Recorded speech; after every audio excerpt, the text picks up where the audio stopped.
नमस्कार प्यारे बच्चों, कैसे हैं आप सभी। आशा है आप सभी अच्छे और स्वस्थ होंगे।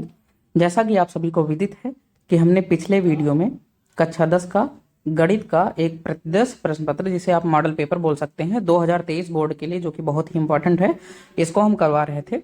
हमने ये भी बताया था कि हम ये मॉडल पेपर 2 पार्ट में बनाएंगे। तो पार्ट 1 हमने अपलोड कर दिया था, जिसका लिंक आपको नीचे डिस्क्रिप्शन में मिल जाएगा। अब आज हम उसी का पार्ट 2 बना रहे हैं। पार्ट 1 में हमने क्या किया था, ये सारी चीज़ें हम बता चुके थे कि क्या कैसे है। इसका पार्ट 1 में आप देख लीजिएगा, नीचे जाके डिस्क्रिप्शन में लिंक। हमने बताया था कि जो कक्षा 10 का गणित का जो पेपर आता है वो 2 सेक्शन में बटा हुआ होता है, एक खंड आ और एक खंड बा। खंड आ हमने इसके पहले वाले पार्ट में करा दिया है, जिसका मैं बार बार कह रहा हूँ कि डिस्क्रिप्शन में लिंक मिल जाएगा आपको। नीचे डिस्क्रिप्शन में लिंक देखिएगा, आपको पार्ट 1 का लिंक मिल जाएगा। तो पार्ट 1 में हमने क्या किया, कराया था, बहुविकल्पीय प्रश्न इसका करा दिया था। बहुविकल्पीय प्रश्न कितने आते हैं टोटल, आपके 20 प्रश्न आते हैं। ये यहाँ पे 20 प्रश्न समाप्त हो गया। इसका ये जो 20 प्रश्न का सॉल्यूशन है, हमने पार्ट 1 नाम से एक वीडियो बनाया है, कक्षा 10 का मॉडल पेपर अति महत्वपूर्ण प्रश्न पार्ट 1 से, जिसका लिंक आपको नीचे डिस्क्रिप्शन में मिल जाएगा वीडियो के। वहां से आप इसको देख लीजिए, जरूर देखिएगा, तभी इस वीडियो को आप सभी देखें। देखिए, अब आज हम खंड 22 का सॉल्व कराएंगे, और साथ ही हम ये भी बताना चाहेंगे कि आप इन दोनों वीडियो को जरूर देखें कक्षा 10 का पेपर देने से पहले, बोर्ड का एग्जाम देने से पहले। क्यों? क्योंकि आप सभी को इसमें से ही सवाल मिल जाएंगे, और अगर इस प्रश्न पत्र में से सवाल यदि नहीं मिलते हैं तो इस टाइप का आपको सवाल जरूर मिल जाएगा। इस टाइप का कैसे? जैसे देख लीजिए, यहाँ पे cot थीटा बराबर 7/8 लिखा है, तो यहाँ पे 8/9 हो सकता है, या 10/11 हो सकता है। मतलब अंकों का फेरबदल होगा, केवल अंक बदले जा सकते हैं, लेकिन टाइप आपके यही होंगे, क्वेश्चन आपके इसी टाइप के आएंगे। अतः ये मॉडल पेपर आप लोगों के लिए बहुत ही महत्वपूर्ण होने वाला है। दोनों पार्ट 1 आप नीचे दिए गए वीडियो के डिस्क्रिप्शन में लिंक से देख सकते हैं, और पार्ट 2 आपको इस वीडियो में देखने को मिल रहा है। चलिए, खंड बा का जो पहला का क्वेश्चन है, इसका हम सॉल्यूशन यहाँ पे करते हैं। देखिए, लिखा हुआ है, 2 क्रमागत धनात्मक पूर्णांकों का गुणनफल 2 से विभाज्य है। तो बताइए ये कथन सत्य है या असत्य है। लिखा है 2 क्रमागत धनात्मक पूर्णांक।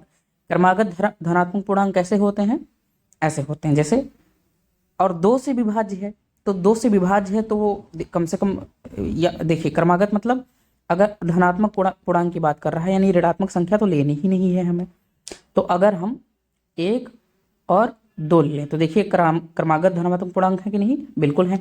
क्रमागत का मतलब 1 के बाद जस्ट दूसरा जो गिनती आता हो। जैसे 2 और 3 क्या है? क्रमागत धनात्मक पूर्णांक है। 3 और 4 क्या है? क्रमागत धनात्मक पूर्णांक है। तो कह रहा है कि 2 क्रमागत धनात्मक पूर्णांकों का गुणनफल 2 से विभाज्य है। क्या यह कथन सत्य है या असत्य है? तो देखिए, इनका गुणनफल करिए। 1 × 2 = 2, और ये 2 से विभाज्य है। 3 × 2 = 6, ये भी 2 से विभाज्य है। 3 × 4 4 × 12, ये भी 2 से आपका विभाज्य है। तो इसका मतलब ये कथन सत्य है कि 2 धनात्मक क्रमागत पूर्णांकों का जो गुणनफल होता है वो 2 से हमेशा डिवाइड हो जाता है, भाग हो जाता है। ये कथन आपका सत्य है। तो ये तो बात हमने उदाहरण से आपको समझाई। अगर इसको आपको करना है तो देखिए, आप जानते हैं विभाजन प्रमेय का, भाई डिवीजन विभाजन प्रमेय का जानते हैं आप। विभाजन प्रमेय का से आप क्या जानते हैं कि यदि हम 2 से विभाजित करें किसी चीज को, 2 से विभाजित करने पर, 2 क्रमागत संख्या को विभाजित करने पर हमारा शेषफल क्या आता है बताइए। शेषफल जो होगा वो हम जिससे विभाजित करेंगे उससे कम होगा, यानी 2 से छोटा होगा, और 0 से बड़ा या बराबर होगा। ठीक, तो पहला आपका जो क्रमागत संख्या हो जाएगा वो 2p हो जाएगा, और दूसरा 2p + 1। अरे ऐसे ही तो होता है। देखिए, पहला अगर हम संख्या मान ले 1, तो दूसरा क्या होता है? 1 + 1 होता है। तो अगर पहला आप मान लीजिए 2p है, तो दूसरा क्रमागत आपका क्या हो जाएगा? 2p + 1 हो जाएगा, इस टाइप का। ठीक है, अब इसमें से इसका क्या करा जाए? गुणा कर दिया जाए, यानी कि 2p × 2p + 1, ये आपका 2 से क्या होगा? विभाजित होगा ही होगा। ठीक, इसका रीजन क्या है? इसका रीजन ये है कि यदि 2 में से एक संख्या 2 से विभाजित हो रहा है तो उनका गुणन खंड भी विभाजित होगा। ये आप रीजन में लिख सकते हैं, कारण भी पूछ रहा था, विभाजित होगा। ये आपका कारण यहाँ से हो गया। क्यों? देखिए, अगर मैं यहाँ पे लिख दूं 2 और 3 क्रमागत लिख दिए, तो इन दोनों में से बताइए 2 से कौन सा विभाजित हो रहा है? ये 2 से पूरा कट रहा है और ये नहीं कट रहा है। तो इन दोनों में से कोई एक अगर 2 से विभाजित हो जाए तो इनका गुणनफल भी 2 से विभाजित होगा। तो यही चीज तो हमने लिखा है ऊपर कि यदि 2 में से एक संख्या 2 से विभाजित हो रहा है तो उनका गुणनफल भी विभाजित होगा। बहुत ही आसान सा इसका आंसर था। चलिए खा नंबर इसका करते हैं। लिखा हुआ है कि यदि cot थीटा बराबर 7/8 तो 1 प्लस साइन थीटा, चलिए लिख लेते हैं इधर, cot थीटा बराबर 7/8 1 प्लस साइन थीटा और 1 माइनस साइन थीटा पूरे का बटे 1 प्लस कॉस थीटा और 1 माइनस कॉस थीटा। ये चीज आप जानते हैं कि एक ब्रैकेट में अगर a प्लस बी हो और एक ब्रैकेट में a माइनस बी हो तो बराबर हो जाता है a square minus B square. ये आप फार्मूला जानते हैं, ठीक है। तो उसी तरीके से लिखा है, देखिए a प्लस बी और a माइनस बी टाइप का है, नीचे भी वही चीज लिखा है, a प्लस बी और a माइनस बी टाइप का है, ठीक है। तो वही फार्मूला यहाँ पे हम लगा देते हैं। तो इसको लिख सकते हैं हम यहाँ पे 1 माइनस साइन स्क्वायर थीटा बटे 1 माइनस कॉस स्क्वायर थीटा, ठीक है। ये आपका क्या हो जाएगा? ये आपका 1 माइनस, अब आप एक फार्मूला जानते होंगे कि चूंकि sine square theta plus cos square theta बराबर 1, ये आप सभी ने पढ़ा होगा। तो अगर हम साइन को उधर भेज दें तो हमारा क्या हो जाएगा? 1 माइनस साइन स्क्वायर थीटा। तो इधर क्या बचा आपका? Cos square theta. यानी कि अगर 1 माइनस साइन स्क्वायर थीटा कहीं लिखा हो तो उसकी जगह पे क्या लिख सकते हो? Cos square theta. तो ये देखिए 1 माइनस साइन स्क्वायर थीटा लिखा है, तो यहाँ पे हम क्या लिख दें? Cos square theta. और अगर 1 माइनस कॉस स्क्वायर थीटा हो जाए तो आप कॉस को इधर भेज दीजिए तो इधर साइन बच जाएगा। तो इसको क्या हम लिख सकते हैं? Sine square theta.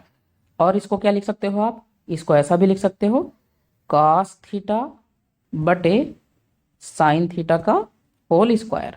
अब आपको पता है कि कॉट थीटा का जो फार्मूला होता है वो कॉस थीटा बटे साइन थीटा होता है। तो इसके जगह पे आपका क्या आ जाएगा? कॉट थीटा का होल स्क्वायर। और कॉट थीटा का आपको मान दिया गया है 7/8। अब इसके जगह पे आप 7/8 रख दीजिए का होल स्क्वायर, यानी 7 गुणे 7 बटे 8 गुणे 8, 7×7 = 49/64। यही आपका फाइनल आंसर हो जाएगा। चलिए अगला सवाल देखते हैं, गा नंबर। इस सवाल को पढ़ने से पहले 2 फार्मूला यहां पे जान लीजिए।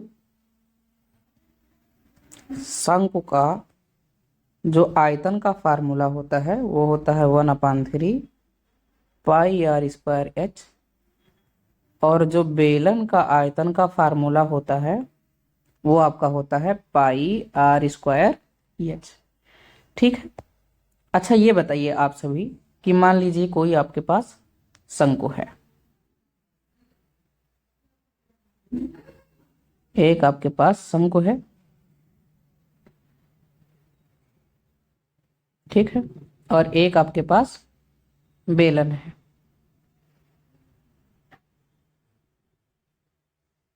ये आपके पास बेलन हो गया। मान लीजिए इसमें कुछ पानी भरा है, ठीक है, और ये पानी इसमें उड़ल दिया जाए इस बेलन में। तो और पूछे कि बताइए कि अगर इसमें इस पानी की भरने की ऊंचाई मान लो 20 सेंटीमीटर या मीटर कुछ भी हो, ठीक है, तो इसकी पूछ रही हूँ, मतलब इसमें पानी जितना पानी भरा है उसकी ऊंचाई क्या होगा इस बेलन में अगर इस पानी को डाल देंगे तो हमेशा इस बात को याद रखिएगा कि इसका जो आयतन होगा पानी में, जो इसका यहाँ पे आयतन घेरेगा उतना ही आयतन यहाँ भी घेरेगा। तो अगर मतलब जब इसकी ऊंचाई अगर ज्ञात करनी हो तो आप ये जान सकते हैं कि भाई जिसमें इसमें जितना पानी था उतना ही पानी तो इसमें उलेड़ा गया है, तो यानी कि इसके यहाँ पे इसका आयतन और यहाँ पे इसका आयतन दोनों क्या होगा? बराबर होगा। तो इनके आयतन के फार्मूलों को बराबर कर दीजिएगा तो यहाँ पे हाइट इसकी निकल आएगी। ये चीजें आपको आशा है कि समझ में आ गया होगा, इसीलिए हमने आयतन का आपको ऊपर यहाँ पे फार्मूला लिखा कि जिससे कि आगे समस्या ना हो, ठीक है। तो ये चीजें आपको समझ में आ गई होंगी। अब सवाल पे चलते हैं कि सवाल क्या कह रहा है। देखिए, एक शंक्वाकार बर्तन जिसकी आंतरिक व्यास 10 मीटर है, ये आपके पास शंक्वाकार बर्तन है जिसकी आंतरिक व्यास कितनी है? ये इसकी व्यास जो है 10 मीटर है, ठीक है। अच्छा, पानी से भरा है, हमने क्या बताया था, पानी से भरा हुआ है। पानी को एक बेलनाकार बर्तन, और जिसकी ऊंचाई कितनी है, 24 सेंटीमीटर। ये जो ऊंचाई है इसकी कितनी है, 24 सेंटीमीटर। पानी को बेलनाकार बर्तन जिसका आंतरिक व्यास कितना है, 20 सेंटीमीटर है। बेलनाकार बर्तन में हम पलटते हैं और इसका आंतरिक व्यास कितना है, 20 सेंटीमीटर है। बेलनाकार पात्र की ऊंचाई बताइए, इसकी हमें ऊंचाई बतानी है, और इन पानी को हमने इसमें पलट दिया है। तो इसमें शंकु का आयतन और ये बेलन का पानी में आयतन, ये दोनों क्या हो जाएंगे, बराबर हो जाएंगे। अब जो जो लिखा है वो हम देखते हैं, ठीक है। अच्छा, इसमें शंकु का व्यास कितना दिया है, शंकु का व्यास कितना है आपका, 10 सेंटीमीटर। तो शंकु का त्रिज्या कितना हो जाएगा, 5 सेंटीमीटर। शंकु की ऊंचाई कितनी दी हुई है, 24 सेंटीमीटर, ठीक है। तो आप चलिए बेलन का लिख लेते हैं। बेलन का व्यास कितना दिया हुआ है, 20 सेंटीमीटर। तो बेलन का त्रिज्या कितना हो जाएगा हमारा, 10 सेंटीमीटर। अब हमने आपको क्या बताया था कि शंकु का आयतन बराबर हो जाएगा बेलन का आयतन। फार्मूला जैसा कि आपको यहाँ पे हमने लिखवा दिया, 1/3 पाई आर स्क्वायर एच बराबर pi r square h. 1/3 pi r square h बराबर पाई आर स्क्वायर एच। देखिए इसकी ये 1/3 है, पाई ऐसे रख दिया। इस शंकु का त्रिज्या कितना है, 5। तो यहाँ पे 5 का स्क्वायर इंटू इसकी ऊंचाई कितनी है, 24 बराबर उधर पाई, और इसकी त्रिज्या कितनी है, 10 का स्क्वायर इंटू एच। यही आपको पता करना है। पाई से पाई आपका यहाँ पे कट जाएगा, 3 अट्ठे आपका कितना हो जाएगा, 24 हो जाएगा, ठीक है। अब ये आपका हो जाएगा h बराबर 5 गुणे 5 गुणे 8 बटे 10 गुणे 10। 5 दूनी 10 हो जाएगा, 5 दूनी 10 हो जाएगा, 2 चौके 8 हो जाएगा, और 2 दूनी 4 हो जाएगा। जो इसकी ऊंचाई हो जाएगी वो कितनी हो जाएगी, 2 सेंटीमीटर। यही आपका आंसर हो जाएगा। आशा है कि ये क्वेश्चन आपको समझ में आ गया होगा। चलते हैं अगले सवाल पे, सवाल नंबर घ का। कोई सवाल ना समझ में आए तो कमेंट सेक्शन में आप जाके पूछ सकते हैं। देखिए क्वेश्चन दिया हुआ है, निम्न आंकड़ों का समांतर माध्य ज्ञात कीजिए, वर्ग अंतराल और बारंबारता दिया हुआ है। समांतर माध्य जब निकालना होता है हमें, इसका फार्मूला होता है सिग्मा एफ एक्स बटे सिग्मा एफ होता है। चलिए इस सारणी को हम बना लेते हैं, जो सारणी दी हुई है। वर्ग अंतराल हो गया, ये आपका बारंबारता हो जाएगा। यहाँ पे हम x निकाल लेंगे, और यहाँ पे आपका एफ एक्स हो गया। इतनी सारणी आपको बनानी पड़ेगी। यहाँ पे आपका वर्ग अंतराल जो सवाल में ऑलरेडी दिया हुआ है, यहाँ पे आपका बारंबारता, और बारंबारता को आप लिखते किससे हैं, f से। यहाँ हम x निकालेंगे और यहाँ पे एफ एक्स निकालेंगे।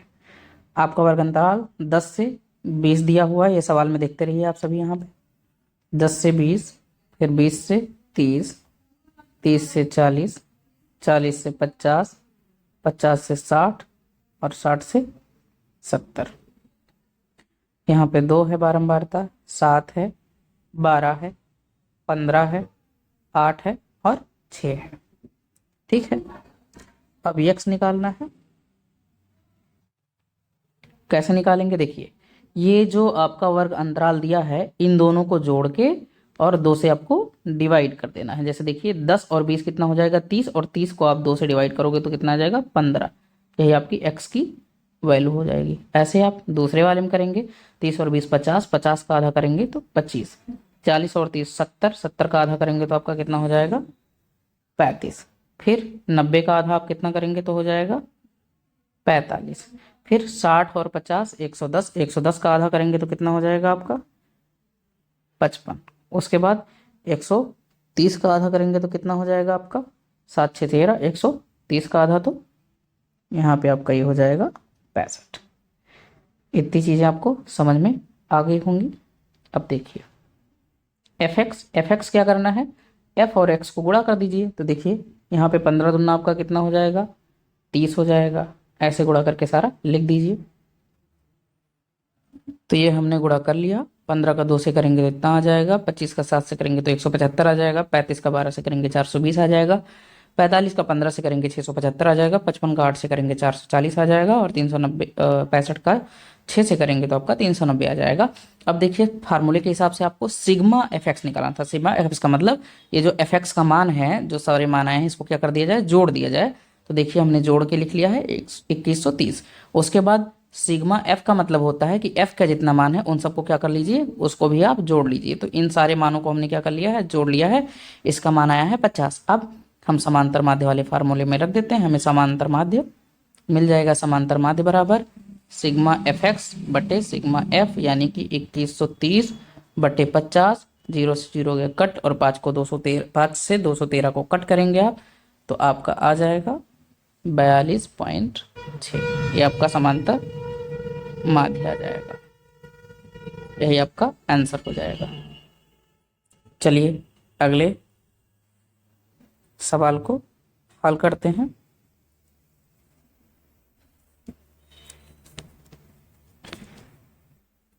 देखिए लिखा हुआ है बिंदु -4,6 बिंदुओं ए -6,10 और बी 3,-8 को जोड़ने वाले रेखाखंड को किस अनुपात में विभाजित करता है, ये हमें ज्ञात करना है। देखिए यहाँ पे हमने एक रेखा खींच दिया। ये मान लीजिए ए बिंदु है और ये मान लीजिए आपका बी बिंदु है। बिंदु ए का निर्देशांक कितना दिया हुआ है, -6,10, -6,10। बी का निर्देशांक 3,8, 3,-8। अब कह रहा है कि ये जो बिंदु है -4,6, ये इसको जोड़ने वाले रेखाखंड को किस अनुपात में विभाजित करता है।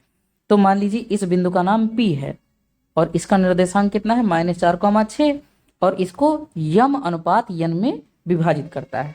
मान लीजिए इधर का जो भाग है वो यम है और इधर का भाग क्या है, यन है। इस अनुपात में विभाजित करता है। तो लिखिए कि माना बिंदु ए व बी को मिलाने वाली रेखा को बिंदु P यम अनुपात यन में क्या करता है, बांटता है। अब देखते हैं, अगर हम इसको x1 मान लें तो ये हमारा y1 हो जाएगा, ठीक है। और इसे हम अगर x2 मान लें तो ये हमारा y2 हो जाएगा। और ये बीच में ये किसकी वैल्यू होगी, ये कैपिटल X और कैपिटल Y की वैल्यू होगी। ये इसका फार्मूला आप सभी को पता होगा। सबसे पहले तो यही निकाल लेते हैं। x1 का मान कितना है, -6। y1 का मान आपका कितना है, 10। x2 का मान कितना है, 3। y2 का मान कितना है, -8। कैपिटल X का मान कितना है, -4, और कैपिटल Y का मान कितना है, 6। तो अब बिंदु P के निर्देशांक अगर हम निकालें, बिंदु P के निर्देशांक जो अनुपात में डिवाइड करता है, तो इसका आपका फार्मूला क्या हो जाएगा, x, y बराबर हो जाएगा यम x2 प्लस यन x1 बटे m प्लस यन, कॉमा यम y2 प्लस यन y1 बटे m प्लस यन। ये आपका फार्मूला हो जाएगा। तो यानी इस x के जगह पे ये है और इस y के जगह पे a है। चाहिए अब इसको तो अलग अलग लिख सकते हैं। यानी x बराबर क्या है आपका, यम x2 प्लस यन x1 बटे m प्लस यन, और y बराबर आपका क्या है, यम y2 प्लस यन y1 बटे m प्लस यन। अब चाहिए आप इसको हल कर लीजिए, चाहे इसको हल कर लो, दोनों का आंसर सेम आएगा। चलिए अगर x बराबर देखें तो देखिए कैपिटल एक्स का मान आपके कितना है -4, तो यहाँ पे -4 रख दीजिए बराबर यम इंटू एक्स टू का मान आपका कितना है 3 है, यानी 3m हो गया, प्लस यन इंटू एक्स वन का मान कितना है -6, यानी यहाँ पे माइनस हो जाएगा -6n और बटे यम प्लस यन हो जाएगा आपका। अब देखिए अगर इस यम प्लस यन को उधर ले जाएं तो -4 यम प्लस यन बराबर 3m-6n, ये आपका -4m -4n इधर लाओगे -3m और ये आपका +6n बराबर 0 हो जाएगा। अब देखिए -4m और -3m टोटल कितना हो गया -7m, फिर ये कितना हो जाएगा आपका 4n 6n में से चला जाएगा +2n, ठीक है। अब और बराबर 0, 7m को उधर भेज दीजिए तो आपका 2n बराबर 7m हो जाएगा। अगर अब देखिए अनुपात तो निकालना था यम अनुपात यन, तो यम और एन को एक तरफ करना पड़ेगा, इस यन को उधर भेज दीजिए और 7 को इधर ले आइए, तो 7 गुणे में है तो बटे में आ जाएगा, यानी 2/7 बराबर यम बटे यन, यानी कि m बटे n बराबर 2/7, यानी कि यम अनुपाते यन बराबर 2/7, यानी कि a और b को मिलाने वाली रेखा जो है 2/7 में उसको क्या करेगी, विभाजित करेगी कोई बिंदु, ठीक है। इसी प्रकार जब आप y बराबर सॉल्व करोगे तो ये भी इसका भी यही सेम अनुपात आएगा, दूसरा अनुपात नहीं आएगा। यही आपका फाइनल आंसर हो जाएगा, और y के लिए भी अगर आप सॉल्व करेंगे तो इट इज यही आएगा। चलिए अगला क्वेश्चन देखते हैं 4 नंबर पे जो है। देखिए कह रहा है k का मान ज्ञात कीजिए यदि बिंदु a 2,3 b 4, c 6, -3 संरेखी हैं।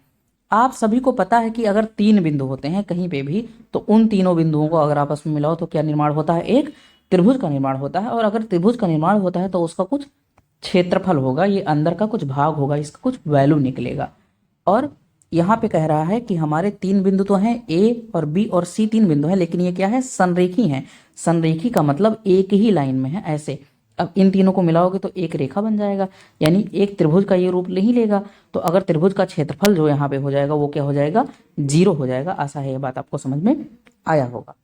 तो यदि बिंदु a b तथा c संरेखी हैं तब त्रिभुज का क्षेत्रफल जो हो जाएगा, कौन से त्रिभुज, त्रिभुज ए बी सी का क्षेत्रफल हो जाएगा वो क्या हो जाएगा, 0 हो जाएगा, ठीक है। और त्रिभुज के क्षेत्रफल का आप फार्मूला जानते होंगे। कैसा फार्मूला, देखिए त्रिभुज का क्षेत्रफल बराबर होता है हाफ फिर मॉड x1, जैसे यहाँ x1 लिख लेंगे, फिर y का पार्ट लिखेंगे y2 minus y3 plus x2, ये फार्मूला आपको ध्यान रखना पड़ेगा, y3 minus y1 plus x3 y1 minus y2, mod आपका बंद हो गया। और ये सारी वैल्यू आपको मिले हुए हैं। a कितना है आपका 2,3 है, b कितना है 4, है, c कितना है 6, -3 है। ये आपकी x1 की value y1, x2 y2, x3 y3, इसको हम लिख लेते हैं x1 x2 x3 y1 y2 y3, ठीक है। x1 की वैल्यू आपकी 2 है, x2 की वैल्यू 4 है, x3 की वैल्यू 6 है, y1 की वैल्यू 3, y2 की वैल्यू k, y3 की वैल्यू -3। ये सारे उठा के आप इस फार्मूले में रख लीजिए और आपको k का मान पता चल जाएगा, जो आपका क्वेश्चन में पूछ रहा है k का मान ज्ञात कीजिए। तो उसमें आप रखते हैं, चलिए बराबर हाफ x1 की वैल्यू रखिए 2, y2 की वैल्यू आपकी k है, माइनस y3 की वैल्यू -3 है, तो ये +3 हो जाएगा, फिर प्लस x2 मतलब 4, फिर y3 की वैल्यू आपकी -3 है, y1 की वैल्यू आपकी कितनी है, -3 है। फिर उसके बाद प्लस x3 की वैल्यू आपकी कितनी है, 6, y1 की वैल्यू 3, y2 की वैल्यू -k। ठीक है, बंद हो गया और यहाँ पे मॉड लगाइए। फिर अच्छा, और त्रिभुज का क्षेत्रफल आपका कितना होगा, 0 होगा यदि रेखाएं संरेखी हैं तो। यदि बिंदु क्या है, संरेखी हैं, बिंदु संरेखी हैं, ये चीजें हो गई। अब देखिए आगे करते हैं इसे। देखिए इस 2 को इधर भेजेंगे तो गुणा हो जाएगा, ये 0 हो जाएगा, यानी ये खत्म हो जाएगा आपका। तो 0 बराबर, इसको हल कर लीजिए, 2k + 6 प्लस ये देखिए 3 कितना हो जाएगा, -6 हो जाएगा, और 6 चौके 24 हो जाएगा, तो ये टोटल -24 हो गया। फिर ये देखिए प्लस 6 त्रिके 18 हो जाएगा, और -6 के, और हल करते हैं। 0 बराबर, यहाँ पे देखिए -6 के, और ये 2 के है, तो आपका ये हो जाएगा -4 के। ठीक है, अब इस 24 में देखिए ये 18 और 6 कितना होता है, 24 होता है, प्लस का 24 और ये माइनस का 24, तो ये आपका क्या हो जाएगा, कट जाएगा 4k। ठीक है, तो मॉड के बाहर कोई भी चीज़ निकलता है तो प्लस में, यानी +4 के बराबर 0, यानी k का मान आपका कितना आ गया, 0। यही फाइनल आंसर हो जाएगा। अगले सवाल पे चलते हैं, दूसरा का ये वाला क्वेश्चन देखिए लिखा हुआ है, ग्राफ द्वारा जांच कीजिए कि रैखिक समीकरण युग्म 2x + y - 6 = 0, 4x - 2y - 4 = 0 संगत है। यदि ऐसा है तो ग्राफीय विधि द्वारा हल कीजिए। ठीक है, तो संगत कब कब होंगे हमारे, यदि हमारे रेखाएं प्रतिच्छेद करेंगी या संपाती होंगी तो संगत है, और अगर समांतर होंगी रेखाएं तो हमारा संगत नहीं होता है, असंगत होता है। ठीक है, कैसे चेक करेंगे, चलिए पहले हम क्वेश्चन लिख लेते हैं। 2x + y - 6 = 0, 4x - 2y - 4 = 0। ये हमारे पास दो रेखाएं दी हुई हैं। अब चेक करते हैं, इसमें बताइए a1 बराबर क्या है, 2 है, b1 बराबर क्या है, 1 है, और c1 बराबर क्या है, -6। इससे बताइए a2 बराबर 4, b2 बराबर -2 और c2 बराबर -4। a1 बटे a2 निकालते हैं तो आपका 2/4 यानी कि 1/2 हो गया, और b1 बटे b2 निकालेंगे तो आपका क्या हो गया, यहाँ पे 1/2, और देखिए यहाँ पे माइनस लगा हुआ है तो ये आपका -1/2 हो गया, यानी a1 बटे a2 नहीं बराबर है, और इस स्थिति में हमारी रेखाएं जो हैं वो प्रतिच्छेद करती हुई मिलेंगी, यानी इस टाइप की रेखा मिलेगी कुछ। ठीक है, अब कैसे इसको हल करेंगे ग्राफीय विधि से, देखिए हम इस समीकरण के लिए एक बॉक्स बनाएंगे x और y, और एक दूसरे समीकरण के लिए बॉक्स बनाएंगे x और y। देखिए ये वाला हमने इस समीकरण के बनाया। अब इस समीकरण में अगर x का मान हम 0 रख दें तो देखिए ये वाला पार्ट खत्म हो जाएगा, y -6 बचेगा, यानी y का मान कितना मिल जाएगा, 6 मिल जाएगा। ठीक है, y बराबर 6। x का मान अगर 0 ले लें तो y का मान आपको 6 मिल जाएगा, और अगर देखिए y का मान 0 ले लें तो x का मान कितना मिल जाएगा, 3। क्यों, क्योंकि 2x - 6 बराबर 0 बचेगा, 2x बराबर 6 हो जाएगा, तो x बराबर कितना हो जाएगा, 3।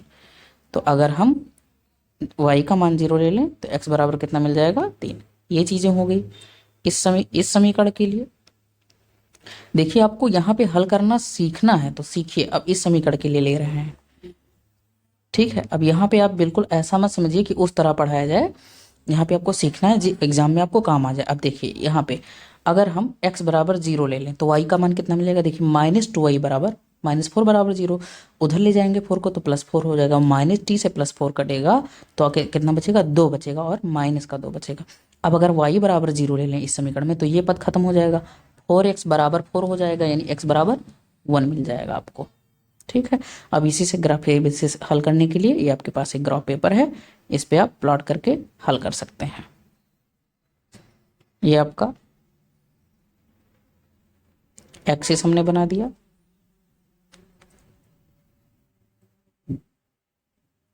ये आपका एक्स डैश, वाई डैश। यहाँ पे आपका 1 2 3 4 5 6 7, 1 2 3 4 5 6 7, -1 -2 -3, -1 -2 -3। ठीक है, अब ढूंढते हैं इस लाइन का 0,6 ढूंढना है, यानी y पे आपको 6 चलना है। तो ये 0,6 यहाँ पे हो गया। 3,0, तो 3,0 आपको कहाँ मिलेगा? देखिए x पे 3 आपको यहाँ मिलेगा, y पे 0 ही चलना है, आपका 3,0 हो गया। अब इस पे आपको एक ऐसे एक लाइन मिल जाएगी, ये एक कौन सी लाइन मिल गई आपको? ये वाली। ठीक है, अब 0,-2 ढूंढना है। यदि देखिए यहाँ पे आपका 0,-2 हो जाएगा। फिर क्या ढूंढना है? 1,0 ढूंढना है। 1,0 आपको यहाँ मिल जाएगा, ये आपका 1,0 है। एक लाइन आप यहाँ से ड्रॉ कर दीजिए, ये हो गई। ये यहाँ पे आपको कट कर रहा है, जहाँ पे आपको कट करे ये थोड़ा चित्र हमारा अगर यहाँ से जब जाएगा तो आपका ये यहाँ पे कट करना चाहिए। ठीक है, तो आपको जो बिंदु मिल जाएगा वो 2,2 मिल जाएगा यहाँ पे जब कट करेगा। तो यही आपका हल मिल जाएगा, जो प्रतिच्छेदित बिंदु मिल जाएगा। अतः प्रतिच्छेदित बिंदु कितना हो जाएगा? 2,2। यही आपका आंसर हो जाएगा। अगले सवाल पे चलते हैं। क्वेश्चन नंबर खा। देखिए क्वेश्चन दिया हुआ है आपका कि दो संख्याओं के वर्गों का अंतर 180 है। ठीक है, माना वह संख्या x और y है।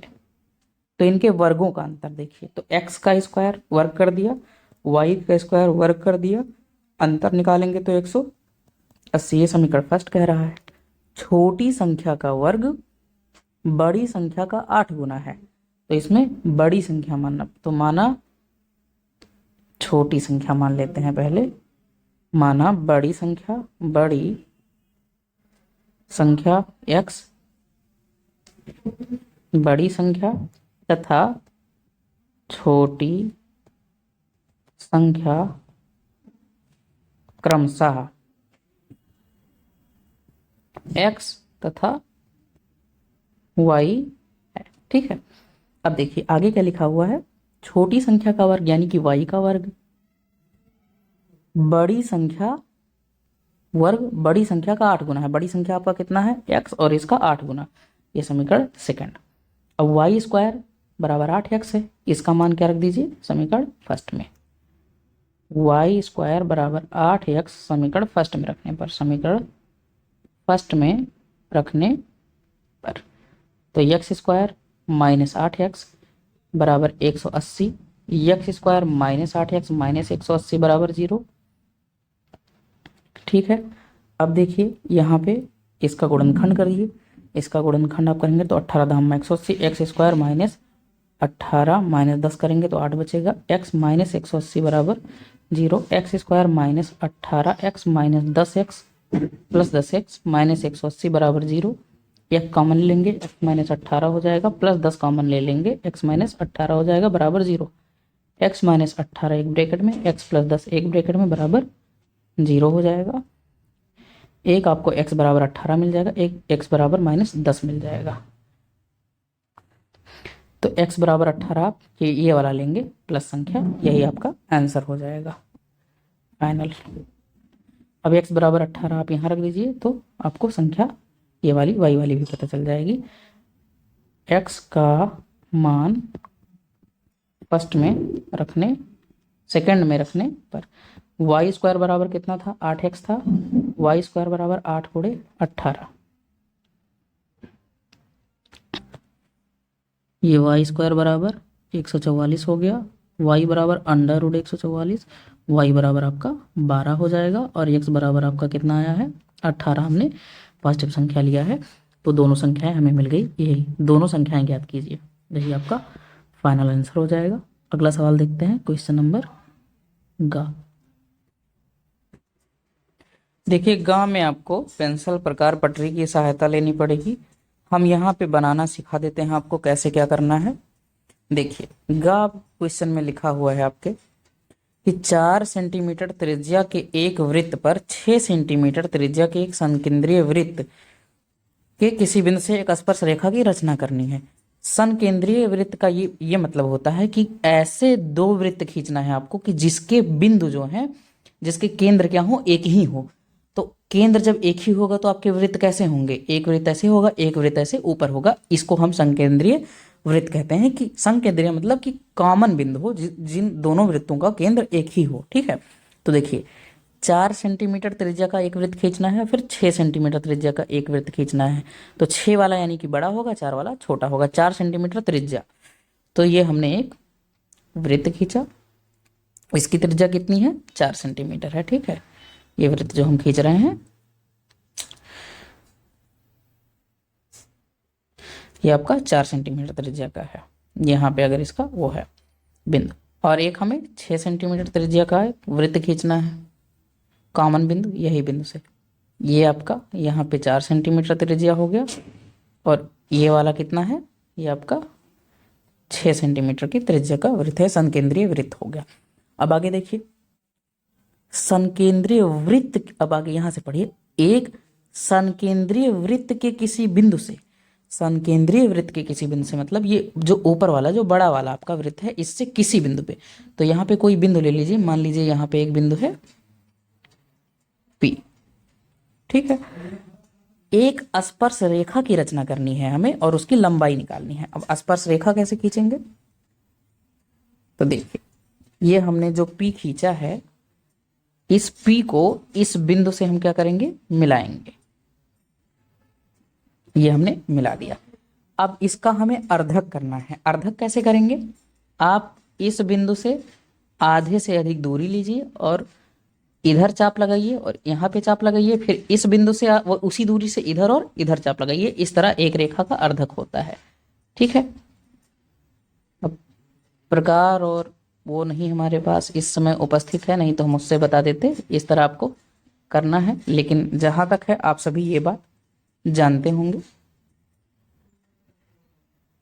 ये आपका इसका अर्धक बन गया। आप लोग एक रेखा का अर्धक करना मैं मानता हूं कि जानते होंगे, ये चीजें हैं। ठीक है, अब क्या करना है कि ये जो रेखा मिलाए हो, ये जहां पे कट कर रही हो, मान लीजिए यहाँ पे इसने कट किया, तो इसको बिंदु मान के, इसको बिंदु मान के आपको, और यहाँ ये दूरी ले लीजिए, चाहे प्रकार में ये दूरी ले लीजिए। याद करिए, प्रकार की नोक आपको यहाँ पे रखनी है, प्रकार की नोक आपको यहाँ पे रखनी है, और फिर प्रकार में इतनी दूरी लेनी है, चाहे इस बिंदु को दूरी ले लीजिए, चाहे इस बिंदु की दूरी ले लीजिए, और फिर क्या बना देना है, एक वृत्त बना देना है। ठीक है, तो उस दूरी को लेके आपको क्या करना है, एक सर्किल बना देना है, वृत्त बना देना है।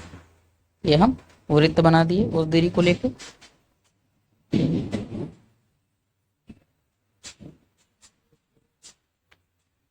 ये आपका एक वृत्त तैयार है उसी दूरी का। ठीक है, अब इस वृत्त ने छोटे वाले वृत्त को दो जगह कट किया, एक तो यहाँ पे कट किया, ये देखिए यहाँ, और एक यहाँ पे कट किया है। अब इसी से आपको बिंदु P को क्या कर देना है, मिला देना है। ये हमने मिलाया और ये मिलाया, और इसी को क्या बोलते हैं, स्पर्श रेखाएं बोलते हैं। ठीक है, और इसको मान लीजिए यहाँ पे S है और यहाँ पे मान लीजिए इसको R है। ठीक है, तो अब इसी PS की जो दूरी है वही नाप के आपको बतानी है, PS, और ये जो PR है ये भी बराबर होगा इसी का दूरी PR, और इसको जब आप मापेंगे तो लगभग 4.4 सेंटीमीटर का आ जाएगा। इस प्रकार से आपका ये रचना कंप्लीट हो जाएगा। रचना में आप क्या करेंगे, सबसे पहले 4 सेंटीमीटर त्रिज्या लेके हमने एक वृत्त खींचा, फिर उसी केंद्र को बिंदु मान के 6 सेंटीमीटर त्रिज्या लेके एक दूसरा वृत्त खींचा। ठीक है, उसके बाद आपने क्या किया कि इस बिंदु पे कोई पॉइंट P लिया, सॉरी बड़े वाले वृत्त पे कोई पॉइंट P लिया, पी से बिंदु ओ को क्या कर दिया, इसको ओ मान लीजिए, पी से बिंदु ओ को मिलाया, फिर ओपी रेखा का हमने क्या किया, अर्धक किया, अर्धक करने पे हमें एक यहाँ पे पॉइंट मिला, इस पॉइंट को मान लीजिए डी मिला, फिर डी से हमने डी से ओ तक की दूरी लेके, डी से ओ तक की दूरी लेके एक हमने वृत्त खींचा, वो वृत्त 4 सेंटीमीटर त्रिज्या वाले वृत्त को बिंदु एस और बिंदु आर पे काटती है, फिर बिंदु आर से पी को मिलाया और एस से पी को मिलाया, जो कि हमारी वृत्त की स्पर्श रेखाएं हैं, और इसका हमने माप ऐसे कर लिया। ऐसे आप इस सवाल को लगा सकते हैं रचना वाले को। चलिए घ नंबर क्वेश्चन देखते हैं। देखिए लिखा हुआ है 2 खंभे जिनकी ऊंचाइयां 6 मीटर और 11 मीटर है। ठीक है, 2 खंभे हैं, यानी कि एक खंभा हम ऐसे ले लेते हैं, यहाँ पे ये आपका है 11 मीटर, और एक खंभा और है जो कितना है आपका 6 मीटर है। ठीक है, 6 मीटर कुछ ज़्यादा ही नहीं बड़ा हो गया, इसको और छोटा कर लेते हैं, ये आपका 6 मीटर है। ठीक है, अब देखिए और क्या लिखा हुआ है, तथा ये समतल भूमि पर खड़े हैं। ठीक है, समतल भूमि पर खड़े हैं, ये आपकी भूमि होगी। यदि इनके पाद बिंदुओं के बीच की दूरी 12 मीटर है, पाद बिंदुओं मतलब ये जो बिल्कुल जमीन के बिंदु है, इनकी दूरी कितनी है, 12 मीटर है, ऐसा बोल रहा है। तो इनके ऊपरी सिरों के बीच की दूरी कितनी होगी, ऊपरी सिरों के बीच की दूरी मतलब इनकी, ये ऊपरी सिरे है ना, ये इसका ऊपरी सिरा है, ये इसका ऊपरी सिरा है, इनके बीच की दूरी, और एक हम ये 12 के पैरेलल लाइन यहाँ पे खींच लेते हैं, ये 12 मीटर के पैरेलल लाइन है, तो ये भी 12 मीटर हो जाएगा। अच्छा देखिए ये 6 मीटर है, तो ये इतना कितना हो जाएगा आपका 6 मीटर हो जाएगा। अब ये टोटल कितना था 11, तो इतना अगर 6 हो गया तो यहाँ पे क्या हो जाएगा, ये 5 मीटर हो जाएगा यहाँ पे, और ये टोटल कितना है, टोटल वाला इधर लिख ले हैं, को टोटल आपका 11 मीटर है। ठीक है, यहाँ से यहाँ तक 6 मीटर है, यहाँ से यहाँ तक 5 है, टोटल मिलकर कितना बन गया, 11 बन गया। अब इसका नामकरण कर देते हैं, ए बी सी डी और ई। अब आसानी से आप ज्ञात कर सकते हैं, देखिए यही दूरी पूछ रहा है, यही दूरी, आपको उत्तर भी दिख गया होगा कि अगर ये हाइट एंड डिस्टेंस का क्वेश्चन है, अगर इसमें आपने चित्र बना लिया, तो चित्र अगर बना लिए तो आपका क्वेश्चन तुरंत लग गया। अब देखिए ये आपका परपेंडिकुलर है, यहाँ 90 डिग्री बन रहा है, एक समकोण त्रिभुज हो गया, ये आपका कर्ण का काम कर रहा है, कर्ण का स्क्वायर बराबर लंब का स्क्वायर धन आधार का स्क्वायर होता है, यानी कि EC का स्क्वायर बराबर ED का स्क्वायर प्लस DC का स्क्वायर, यानी कि 5 का स्क्वायर प्लस 12 का स्क्वायर, यानी कि 25 प्लस 144, यानी कि 169 किसके बराबर, EC स्क्वायर के बराबर, स्क्वायर हटेगा तो इधर रूट चढ़ जाएगा, EC बराबर कितना आ गया 13 मीटर। ठीक है, यानी कि आंसर आपका कितना आ गया 13 मीटर। बहुत ही आसानी से ये सवाल लग गया। कोई डाउट हो तो कमेंट सेक्शन में आप सभी पूछ सकते हैं। चलिए नेक्स्ट क्वेश्चन देखते हैं। इसको देखने से पहले एक फार्मूला लिख लीजिए, माध्यिका, माध्यिका को हम लिखते हैं कैपिटल M से, इसका जो फार्मूला होता है वो L plus N/2 minus C upon F multiply H, ये एक फार्मूला होता है, इसको आप याद रखिएगा, इस क्वेश्चन में आपको जरूरत पड़ेगी। चलिए क्वेश्चन देखते हैं क्या लिखा हुआ है। क्वेश्चन लिखा है इसका, किसी स्कूल की कक्षा 10 की 51 लड़कियों की ऊंचाइयों का एक सर्वेक्षण किया गया है और निम्नलिखित आंकड़े प्राप्त किए गए हैं। ये ऊंचाई है और ये लड़कियों की संख्या है। तो चलिए इसको हम बनाते हैं।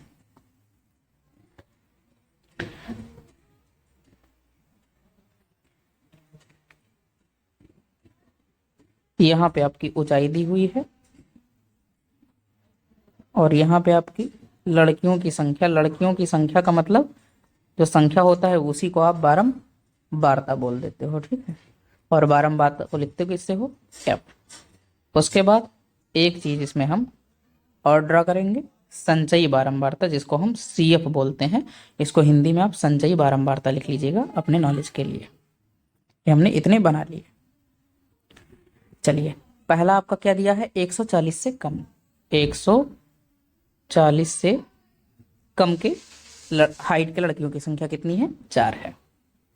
फिर 145 से कम, 145 से कम तो है लेकिन 140 से 145 के बीच है। इसको ध्यान से समझिएगा, यहाँ पे तो 140 से कम दिया है और आगे देखिए 145 से कम, 145 से कम, लेकिन कितना कम, 140 तक। 140 से कम नहीं हो सकता है क्योंकि 140 से तो यहाँ तक दिया ही हुआ है 4, यानी यहाँ पे जो हाइट है वो 140 से 145 तक। ठीक है, अच्छा अब देखिए 140 से तो 4 लड़कियां हो ही चुकी हैं और 145 से कम, 145 से कम मतलब इस 4 को घटा देना होगा। क्यों, 145 से कम में तो ये भी लड़कियां आ जाती हैं ना, तो इन लड़कियों को तो घटाना ही पड़ेगा 11 में से, क्योंकि 11 टोटल हैं। इस बात को समझिएगा, ये जो 11 लड़कियां हैं ये 145 सेंटीमीटर की सारी कम हाइट की हैं, तो 4 तो ऑलरेडी बता दिया गया है कि 140 से भी कम है। तो 4 अगर 140, यहाँ पे देखिए ये 4 लड़कियां अगर 140 से कम है तो ये 145 से भी तो कम होंगी। तो 145 से कम, इसको हमने 4 जब यहाँ लिख दिया तो इस 11 में से उसको घटाना होगा। तो इस 11 में से जब उस 4 को घटा देंगे तो कितना बचेगा, केवल 7 बचेगा। इस बात को समझना बहुत जरूरी था। अब ये देखिए 150 से कम, लेकिन किससे ज्यादा, 145 से ज्यादा यहाँ पे होंगी और 150 से कम होंगी। अब यहाँ पे कितना है, 29, तो 29 में से ये टोटल आप घटा दोगे 7। ठीक है, 7 और 4 11, 11 लड़कियां हो चुकी हैं ना, तो 29 में से इतना आप घटा दीजिए तो आपका क्या बचेगा, 18 बचेगा। फिर इसी प्रकार आपका 155 से कम यानी 150 से ज्यादा, 155 से कम, यहाँ पे आपकी 40 लड़कियां बच जाएंगी। फिर 155 से ज़्यादा, 160 से कम, यहाँ पे इसी प्रकार 46 लड़कियां बच जाएंगी और 160 से ज़्यादा, 165 से कम। इसी प्रकार, अरे ये हम संचयी बारंबारता करने लगे। चलिए देखिए यहाँ पे कितना बचा था, 18 बचा था ना। तो अच्छा देखिए अब 18 हो गया। अब 150 से 155, देखिए 150 से 155 तो 18 हो गया था। अब टोटल कितना घटा देना है, 40 में से, 40 में से अब 29 घटा दिए, टोटल 29 लड़कियां पीछे हो गई। ठीक है, तो आपका कितना बच जाएगा, 11। अब 160 वाले में आपका कितना हो जाएगा, इसी प्रकार 6 हो जाएगा, फिर कितना हो जाएगा, 5। टोटल यहाँ पे कितना हो जाएगा, 51 लड़कियां। 51 लड़कियां कंप्लीट हो गई, आप जोड़ के देख सकते हैं। अब CF कितना हो जाएगा, CF ऐसे निकालते हैं 4, फिर इस 4 में इस 7 को जोड़ लीजिए तो 11 हो जाएगा, फिर 11 में इस 18 को जोड़ लीजिए 29 हो जाएगा, 29 में इस 11 को जोड़ लीजिए 40 हो जाएगा, फिर 40 में इस 6 को जोड़ लीजिए 46 हो जाएगा, फिर इस 5 को जोड़िए तो 51 हो जाएगा। इस तरह आपका CF निकालते हैं, संचयी बारंबारता निकालते हैं। चलिए n/2 कितना हो जाएगा, अगर हम निकालें तो n/2 की वैल्यू 51/2 हो जाएगा। इसको क्या लिख सकते हो, 25.5 लिख सकते हो। अब देखिए इस फार्मूले में आप यहाँ पे CF लिख सकते हैं, कोई वो नहीं है। अच्छा अब देखिए, अब आप इस 25.2 को ढूंढिए किस सेक्शन में आ सकता है। देखिए यहाँ पे 11 है तो यहाँ पे 25.2 का कोई उम्मीद ही नहीं है। देखिए 29 के अंदर आपका 25.2 आ सकता है, इसमें से सारे वैल्यू हमें निकालने हैं इसी में से। ठीक है, तो ये जो हमारा बच्चों यहाँ पे देखिए, यहाँ पे जो हमारा f का वैल्यू आ रहा है वो कितना आ रहा है, 18। तो यहाँ से हमें f का वैल्यू मिल गया हमारा 18। और ये देखिए ये जो स्मॉल l लिखा है इसका मतलब उसमें लोवेस्ट टर्म क्या होता है, तो स्मॉल l का जो वैल्यू हो जाएगा ये देखिए 145। ठीक है, लोअर वैल्यू, तो l बराबर 100 आपका 45 हो जाएगा। और जो CF का वैल्यू होता है वो इसमें नहीं होता है, इसके जस्ट ऊपर वाला लेते हैं हम, ये बात ध्यान रखिएगा, 29 के जस्ट ऊपर। तो जो CF की वैल्यू हो जाएगी वो आपकी कितनी हो जाएगी, 11।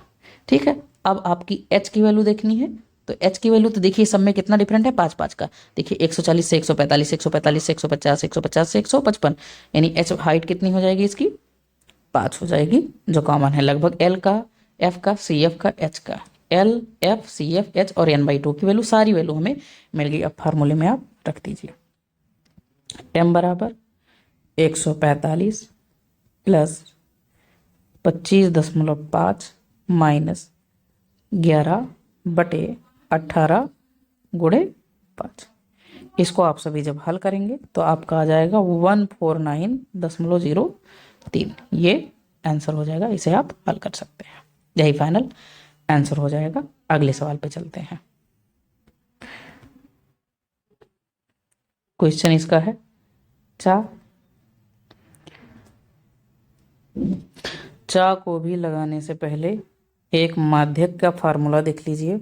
इसका फार्मूला होता है L1 plus L2 minus L1 बटे F N/2 माइनस CF। ये एक फार्मूला होता है। चलिए जो जो दिया हुआ है उसको फटाफट बना लेते हैं हम। आपको वर्ग अंतराल दिया हुआ है, फिर आपको बारंबारता दिया हुआ है, फिर संचयी बारंबारता निकालना है। यहाँ पे वर्ग अंतराल हो जाएगा, बारंबारता का मतलब F, संचयी बारंबारता का मतलब CF हो जाएगा। ये चीजें हो गई। वर्ग अंतराल कितना है? 0 से 10, 10 से 20, 20 से 30, 30 से 40, 40 से 50, 50 से 60। ये आपका कितना है? 5, फिर x है, फिर कितना है आपका? 20 है, फिर 15 है, फिर y है, फिर 5 है। अभी इसको निकालना बताया है। ये 5 लिखना है, फिर 5 में इसको जोड़ देना है, 5 प्लस x हो जाएगा, फिर इसको जोड़ दीजिए, 25 प्लस x हो जाएगा, फिर इसको जोड़ दीजिए तो 25 और 15 40 प्लस x हो जाएगा, फिर इसको जोड़ दीजिए तो 40 प्लस x प्लस y हो जाएगा, फिर इसको जोड़िए तो 45 प्लस x प्लस y हो जाएगा। यानी कि जो n की वैल्यू आई हमारी वो आई 45 प्लस x प्लस y आ गई।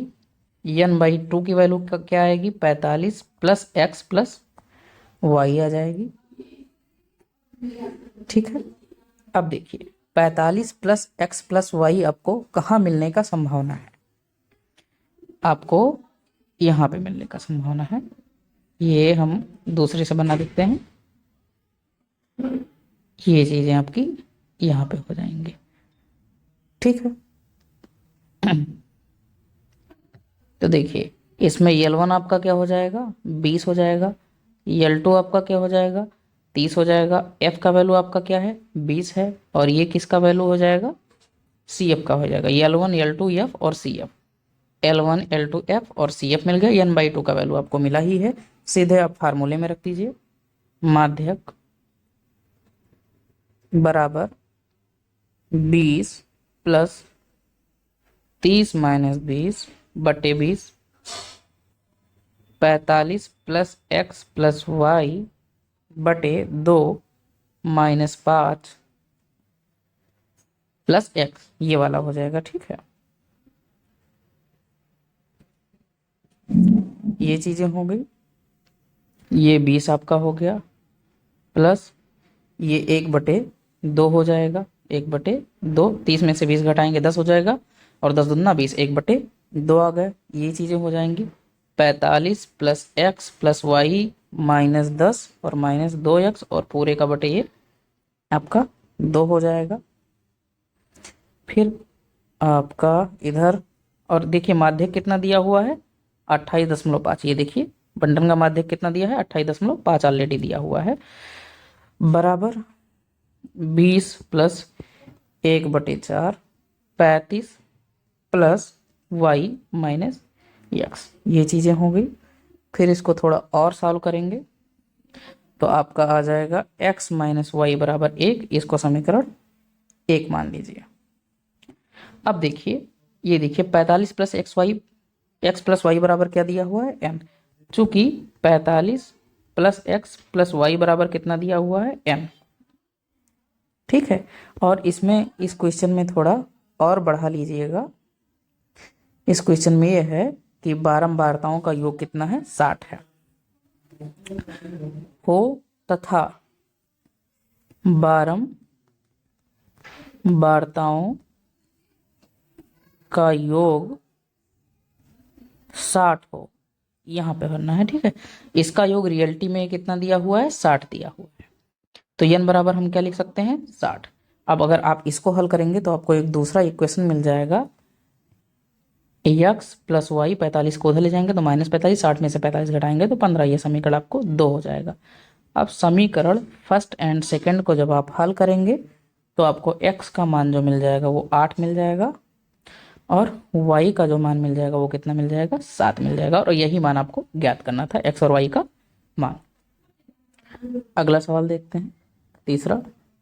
ऐसा सवाल आपके क्वेश्चन में जरूर आता है। निम्नलिखित समीकरणों को युग्म को रैखिक समीकरण के युग्म में बदल करके हल करिए। देखिए सवाल आपका दिया हुआ है 10 बटे x प्लस वाई प्लस 2 बटे x माइनस वाई बराबर 4, 15 बटे x प्लस वाई माइनस 5 बटे x माइनस वाई बराबर -2। देखिए यहाँ भी नीचे x प्लस वाई है, यहाँ भी नीचे x प्लस वाई है, यहाँ x माइनस वाई है, यहाँ x माइनस वाई है। बस यही देखना है कि समान है कि नहीं समान है। तो मान लीजिए, माना 1 बटे x प्लस वाई बराबर m तथा 1 बटे x माइनस वाई बराबर n। अब इसी को उठा के दोनों में रख दीजिए। तो ये कितना हो जाएगा भाई, x प्लस वाई की जगह कितना हो जाएगा m, यानी कि 10m प्लस 2n बराबर 4 हो जाएगा। ये समीकरण 1। और ये कितना हो जाएगा, 15m माइनस 5n बराबर -2, ऐसा हो जाएगा। ठीक है। अब इन दोनों को जैसा चाहो वैसे, चाहे विलोपन से, चाहे प्रतिस्थापन से, चाहे वज्रगुणन से, जिससे आपको आसान लगे उससे आप हल कर सकते हो। चलिए हम इसको विलोपन से हल करना पसंद करते हैं। अगर हमें इस n को और इस n को बराबर करना है तो आप कैसे करेंगे, इसमें 5 से गुणा कर दीजिए तो 10 हो जाएगा, इसमें 2 से गुणा कर दीजिए तो ये 10 हो जाएगा। समीकरण फर्स्ट में 5 से तथा सेकंड में 2 से गुणा करने पर 10 बचे 50m प्लस 10n बराबर 4 पंचे 20। ये समीकरण 3। और इसमें 2 से करेंगे तो 15 दूना 30m माइनस 10n बराबर -4, ये 4 हो गया। थर्ड और 4 को क्या करते हैं, जोड़ते हैं। ठीक है, जोड़ दें तो क्या हो जाएगा, ये देखिए जब जोड़ेंगे बायां बायां पक्ष तो ये 50 और 30 ये 80m हो जाएगा। और ये दोनों जोड़ के तो कट जाएगा 10n और बराबर 20 में से 4 घटाएंगे तो ये 16 बच जाएगा। यानी m बराबर 16 बटे 80, 16 एकन्नम 16 पंचे 80, 1 बटे 5 आ गया। अब m का मान किसी भी समीकरण में रख दीजिए। m का मान समीकरण थर्ड में रखने पर देखिए 50 गुणे 1 बटे 5 प्लस 10n बराबर 20। 5 धाम में 50 हो जाएगा, 10n बराबर 20 माइनस 10, n बराबर 10 बटे 10, n बराबर 1 आ गया। ठीक है, n बराबर 1 आ गया। और यम बराबर आपका कितना है, 1 बटे 5 है। अब यम का मान आपने क्या माना था, देखिए 1 बटे एक्स वाई, यही उठा के रख दीजिए। 1 बटे एक्स प्लस वाई बराबर 1 बटे 5, यानी कि x प्लस वाई बराबर कितना आ गया, 5। अब इसको क्या माना था, इसको माना था 1 बटे एक्स माइनस वाई बराबर 1। X minus Y cross multiply कर दीजिए तो एक्स माइनस वाई बराबर कितना आ गया, 1 आ गया। ठीक है, इसको समीकरण ए मान लीजिए और इसको समीकरण बी मान लीजिए और दोनों को जोड़ दीजिए। ए प्लस समीकरण दोनों को जोड़ दीजिए तो x plus Y plus X minus Y बराबर 5 प्लस 1, ये कट गया। 2x बराबर 6 तो x बराबर कितना हो जाएगा, 3। अब x का मान किसी भी समीकरण में रख दीजिए। x का मान समीकरण a में रखने पर तो 3 प्लस वाई बराबर 5, वाई बराबर 5 माइनस 3 यानी कि वाई बराबर 2। यही आपका आंसर हो जाएगा, x बराबर 3 और y बराबर 2। देखिए इस सवाल में देखिए x और y में सारे सवाल दिए हुए थे ना, इसका मतलब x और y का मान ही आपको चाहिए था, m और n का नहीं। पहली बात तो इसको रैखिक समीकरण में आपको बदलना है। रैखिक समीकरण में आपको ऐसे बदलना है कि बटे में आपका चरराशि ना हो, तो हमने अंश में कर दिया, उसके बाद हल कर दिया। यम एन में आंसर नहीं आना चाहिए इसलिए उठा के x और y में रख दिया। तो देखिए अभी हमें x और y का मान नहीं पता चला था, दो हमारा इक्वेशन बन गया और x और y का आसानी से मान हमें मिल गया। इसी प्रकार से हमारा ये आंसर आ जाएगा। देखिए ये भी इसी चैप्टर से सवाल है, मतलब इस चैप्टर से सवाल तो आपको 6 नंबर का मिलना तय ही है। चाहे इस टाइप का तो जरूर मिलेगा, और इस टाइप का आप नहीं लगा पाते हैं तो इस टाइप का आप लगा सकते हैं, सिचुएशन वाला। इन दोनों में से एक सवाल तो आपको आना चाहिए। चलिए इसका अथवा वाला सॉल्व करते हैं। अथवा वाला पोर्शन, ये पोर्शन सॉल्व करने की कोशिश करते हैं। देखिए लिखा हुआ है 3 वर्ष पूर्व रहमान की आयु का व्युत्क्रम और अब से 5 वर्ष पश्चात आयु के व्युत्क्रमों का योग 1/3 है, तो उसकी वर्तमान आयु ज्ञात कीजिए। ठीक है, चलिए मान लेते हैं कि रहमान की वर्तमान आयु, रहमान की वर्तमान आयु माना x वर्ष है। तो अब देखिए क्या कह रहा है, 3 वर्ष पूर्व रहमान की आयु, तो अब से 3 वर्ष पूर्व, अब से 3 वर्ष पूर्व रहमान की आयु कितनी रहे होगी, अगर अभी x है तो x-3 रही होगी, और अब से 5 वर्ष पश्चात, अब से 5 वर्ष पश्चात रहमान की आयु कितनी रही होगी, x+5। अब क्वेश्चन पढ़ते हैं। 3 वर्ष पूर्व रहमान की आयु का व्युत्क्रम, आयु का व्युत्क्रम यानी x-3 है तो 1/x-3 हो जाएगा। ठीक है, और अब से 5 वर्ष पश्चात आयु के व्युत्क्रम, अब से 5 वर्ष पश्चात आयु का व्युत्क्रम का योग, का योग मतलब इन दोनों को जोड़ दीजिए, बराबर कितना है, 1/3 है। तो इसकी वर्तमान, अब इसको सॉल्व कर लीजिए, क्रॉस मल्टीप्लाई करिए, x+5 प्लस x-3 बटे x-3 x+5 बराबर 1/3। आपका ऊपर हो गया 2x+2 इंटू 3 बराबर x-3 x+5। इसको जब आप सॉल्व करेंगे तो आपका आ जाएगा x² minus 4x minus 21 equal to 0, x² minus 7x plus 3x minus 21 बराबर 0। दो का अगर पेयर बनाइए तो x कॉमन लीजिए, x-7, यहाँ पे 3 कॉमन लीजिए, यहाँ पे भी x-7 आ जाएगा बराबर 0, x-7 x+3 बराबर 0। एक x का मान 7 आएगा, एक x का मान 3 आएगा। चूंकि x का मान 7 लेंगे, क्यों, क्योंकि उम्र हमारा कभी नेगेटिव होता नहीं, इसलिए रहमान की वर्तमान आयु कितनी हो जाएगी, रहमान की वर्तमान आयु 7 वर्ष है। ठीक है, यही आंसर हो जाएगा। अगले सवाल पे चलते हैं, क्वेश्चन नंबर 4।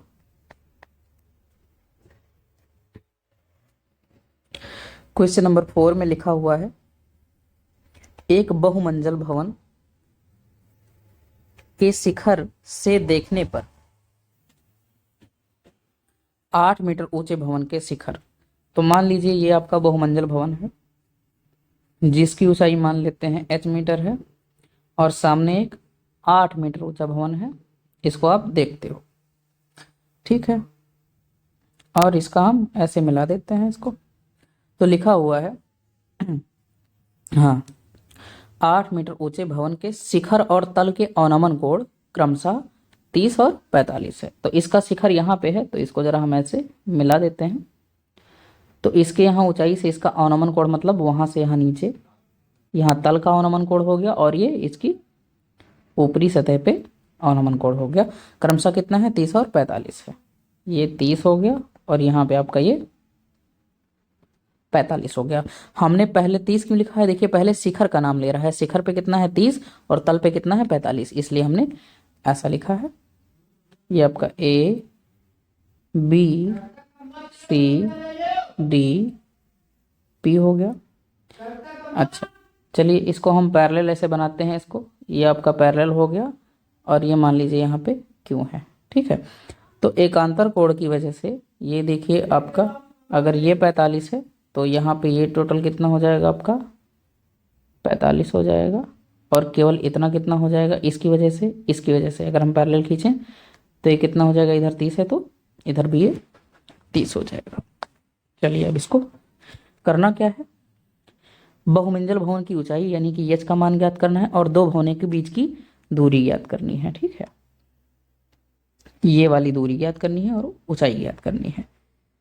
अब देखिए त्रिभुज पी ए सी में, जो त्रिभुज आपका पी ए सी है, कौन सा त्रिभुज, ये वाला त्रिभुज ऐसे।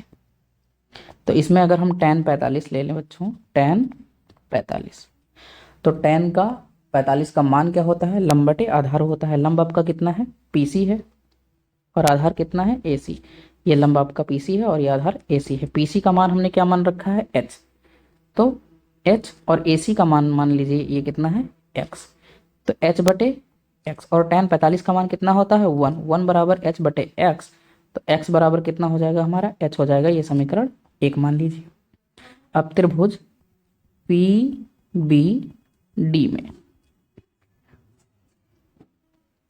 इस त्रिभुज में देखते हैं पीबीडी मतलब ये वाला त्रिभुज, इसमें tan 30 अगर ले लें हम, tan 30 अंश, तो लंब बटे आधार, लंब आपका क्या काम करेगा, पीडी, और आधार बीडी, और आधार अगर ये एक्स है तो यहाँ भी एक्स होगा, पीडी बटे बीडी, पीडी बटे बीडी।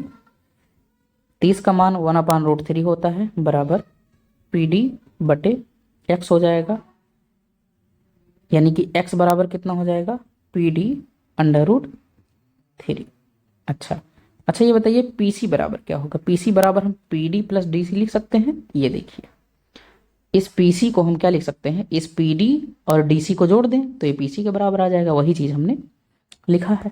और PC का देखिए, PC का जो मान आपने माना है वो क्या माना है, H माना है, कि माना वो H मीटर का है, तो आप यहाँ H रख सकते हैं, बराबर PD और प्लस DC का मान कितना है, ये देखिए DC का मान अगर इधर 8 है देखिए, तो ये भी कितना हो जाएगा, 8 मीटर हो जाएगा। ये आपका कितना हो गया, 8। यानी कि जो PD का हमारा मान मिल जाएगा यहाँ से, PD बराबर H माइनस 8 मिल जाएगा। अब ये जो PD का मान आया है उठा के यहाँ पे रख देते हैं, यहाँ से यहाँ 1/√3, या ऐसे इसको इक्वेशन स्टार मान लीजिए, तो एक समीकरण स्टार से ऐसे लिख सकते हैं, समीकरण स्टार से बराबर H माइनस 8 बटे एक्स। यहाँ से आप अगर x का मान ज्ञात करेंगे तो x बराबर H माइनस 8/√3। अब ये बताइए x बराबर कितना हो जाएगा, √3h माइनस 8/√3, यानी कि 8/√3 बराबर हो जाएगा √3h माइनस, और आप जानते हैं कि x बराबर h के है, इसलिए 8/√3 बराबर √3h माइनस h। ये देखिए x बराबर आपने h के समीकरण फर्स्ट में माना है।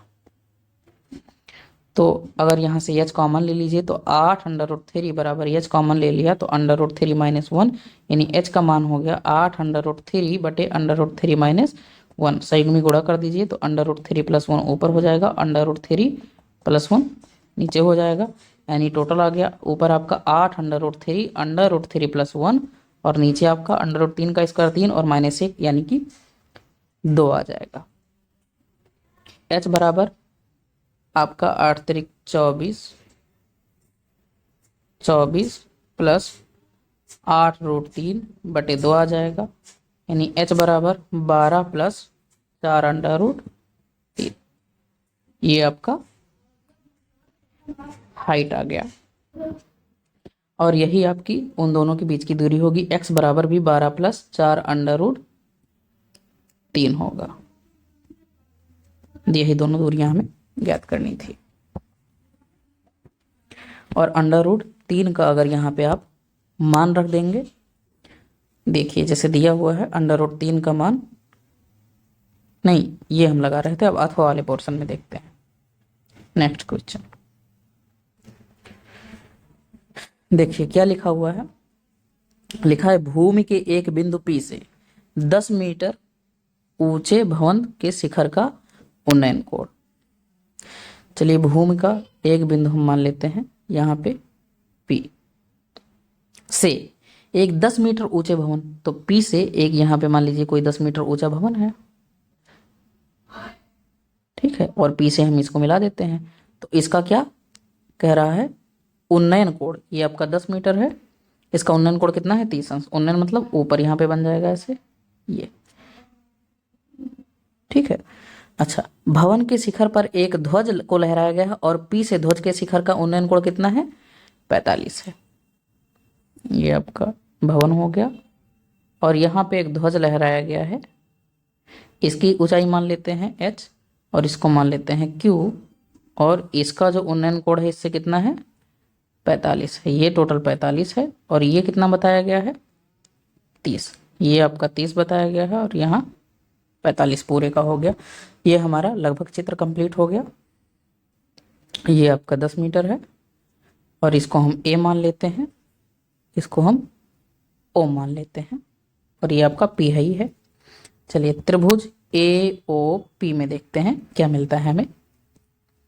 AOP में ये वाला त्रिभुज, चलिए बताइए tan कितना ले लें, tan थलती लेंगे, tan 30 बराबर AO बटे OP हो जाएगा। tan 30 का मान 1/√3, AO का मान आपका कितना है 10 मीटर बटे OP हो गया, यानी OP बराबर कितना हो गया 10√3। चलिए आप त्रिभुज लेते हैं, त्रिभुज QOP में, QOP मतलब ये आपका बड़ा वाला हो गया। अब tan कितना लेंगे 45, tan 45 बराबर h + 10 बटे 10√3। देखिए OP का मान आपका 10√3 आ गया है ना, और इसकी हाइट टोटल कितनी हो जाएगी h + 10 हो जाएगी, तो वही हमने लिखा है। और tan 45 का मान आपका 1 हो जाएगा, 1 बराबर h + 10 बटे 10√3, h + 10 बराबर 10√3 हो गया। हाइट बराबर 10 उधर जाएगा, 10 कॉमन हो जाएगा, तो √3 - 1 हो जाएगा। और √3 का मान आपको लेना है 1.73, तो 1.732 - 1 जब करेंगे तो h बराबर 10 गुणे 0.732 हो जाएगा। h बराबर आपका 7.32 मीटर हो जाएगा। और यही ऊंचाई हमें पूछी थी कि P से भवन की दूरी ज्ञात कीजिए, ठीक है। ध्वजदंड की लंबाई, तो ये ध्वजदंड की हमने लंबाई बताई थी, तो ध्वजदंड की हमारी लंबाई ये होगी और P से भवन की दूरी हमारी कितनी आ गई 10√3। तो 10√3 को तो हमने हल ही किया है ना, 10√3 को अगर हल करेंगे तो वही चीज़ आ जाएगी, यही हमारा फाइनल आंसर हो जाएगा। पांचवा क्वेश्चन देखते हैं। पांचवा क्वेश्चन देखने से पहले आप फार्मूला जानिए कि जो शंकु का आयतन होता है वो होता है 1/3 πr²h, और जो गोले का आयतन होता है वो होता है 4/3 πr³ होता है। आप सवाल पढ़ते हैं, देखिए लिखा हुआ है एक बर्तन एक उल्टे शंकु के आकार का है, ठीक है। सीधा शंकु आप लोग ऐसे बनाते हो ऐसे करके, और उल्टा शंकु आप कैसे बनाओगे ऐसे करके, कुछ इस टाइप का, ये आपका उल्टा शंकु बन गया, ठीक है। इसकी ऊंचाई कितनी है 8 मीटर है, इसकी ऊंचाई कितनी है आपकी 8 मीटर है। इसके ऊपरी सिरे जो खुला हुआ है ये ऊपरी सिरा की त्रिज्या 5 सेंटीमीटर है, इसकी जो त्रिज्या है हमारी यहाँ तक ये कितनी है 5 सेंटीमीटर। ये ऊपर तक पानी से भरा हुआ है एकदम, ये पित से वाटर से भरा हुआ है एकदम ऊपर तक, ठीक है। जब इस बर्तन में शीशे की कुछ गोलियां, अब इसमें हम छोटी छोटी गोलियां डालेंगे शीशे के ऐसे करके, ठीक है। तो शीशे की जो गोलियां हैं वो 0.5 सेंटीमीटर त्रिज्या की है। ये जो हमारी शीशे की गोली है इसकी जो त्रिज्या है वो कितनी है 0.5 सेंटीमीटर, और लाइक डाली जाती है। तो इसमें भरे हुए पानी का 1/4 भाग बाहर निकल जाता है, तो बर्तन में डाली गई शीशे की गोलियां कितनी होंगी। तो आप जानते हैं कि बर्तन में जितनी गोलियां डाली जाएंगी उन सारी गोलियों का आयतन बराबर हो जाएगा इस शंकु में गिरे हुए पानी का आयतन, ठीक है, बाहर निकले हुए पानी का आयतन। तो इसकी त्रिज्या को हम R2 मान लेते हैं 0.5 सेंटीमीटर, और इसकी त्रिज्या को हम R1 मान लेते हैं, R1 बराबर 5 सेंटीमीटर, और इसकी ऊंचाई को हम क्या मान लेते हैं कि H1 है, ठीक है। अब देखिए अब हमने अभी क्या बता दिया कि कुल जो है गोली का जो हमारा आयतन होगा, देखिए इसमें जितना गोली डालेंगे, इस शंकु में जितना गोली डालेंगे, उस पूरे गोली का आयतन क्या होगा, बाहर निकले हुए पूरे पानी का आयतन। ठीक है, तो कुल गोली का आयतन बराबर बाहर निकले हुए पानी का आयतन। ठीक है, अब शंकु का आयतन हमने ऊपर लिखा ही है। शंकु का आयतन का फार्मूला क्या होता है, 1/3 पाई आर स्क्वायर एच, ऊपर हमने बताया है, तो बराबर 1/3 पाई आर की वैल्यू कितनी है, 5 गुणे 5 मल्टीप्लाई 8, यानी ये हो जाएगा 200, 8 पंजे 40, 200 पाई अपॉन 3 सेंटीमीटर क्यूब हो जाएगा। और एक गोले का आयतन, एक गोले या उसी को गोली कह सकते हो, एक गोली का आयतन बराबर 4/3 पाई आर क्यूब, यानी 4/3 मल्टीप्लाई पाई मल्टीप्लाई 0.5 का क्यूब हो जाएगा, ये बराबर 0.5 पाई अपॉन 3 सेंटीमीटर क्यूब हो जाएगा, इसको जब हल करेंगे। आप चलिए, चूंकि शंकु का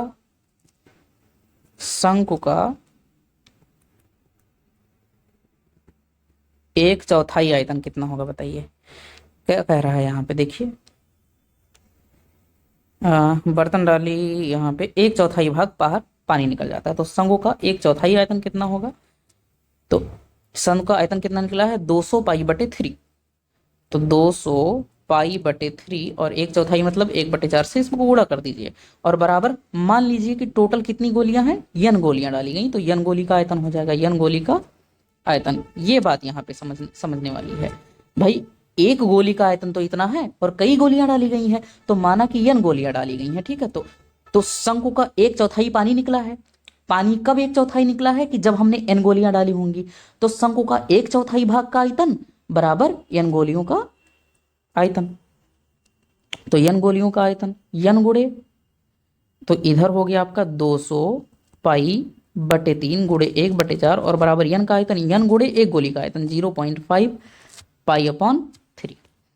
आपका पाई से पाई कट जाएगा, 3 से 3 कट जाएगा, और 4 पंचे 4 चौके 16, 4 पंचे 20, ये हो जाएगा आपका।